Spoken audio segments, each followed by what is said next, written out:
اس لیے میرے محترم دوستو، حضرت ذی النون مصری رحمت اللہ علیہ سے کسی نے کہا، یا حضرت تقویٰ کیا ہے؟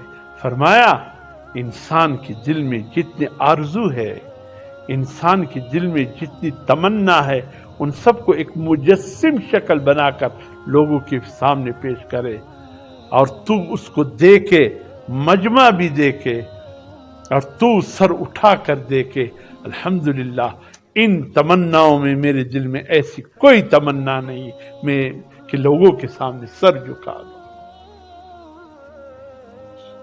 اگر اس کو مجسم شکل دے، تیرے دل کی تمنایں بھی اتنی صاف ہو، تیرے دل کی آرزویں بھی اتنی صاف ہو کہ تمہیں شرمندگی نہ ہو۔ حضرت ابی کعب سے حضرت امیر المومنین نے پوچھا ایک دن سیدنا عمر بن خطاب، یا ابی بتا دیجئے یہ تقویٰ کیا ہے؟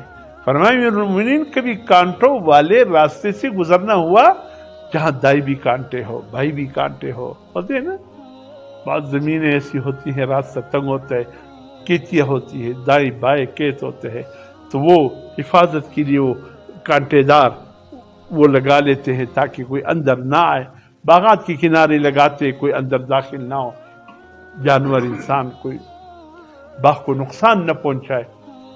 فرمایا امیر المومنین کہ ایسے راستے سے گزرنا، دائی بھی کانٹے، بائی بھی کانٹے، نیچے بھی کانٹے، ہاں یا بھائی کئی دفعہ ایسے راستے سے گزرنا ہوا۔ امیر المومنین گزرتے وقت کیفیت کیا تھی؟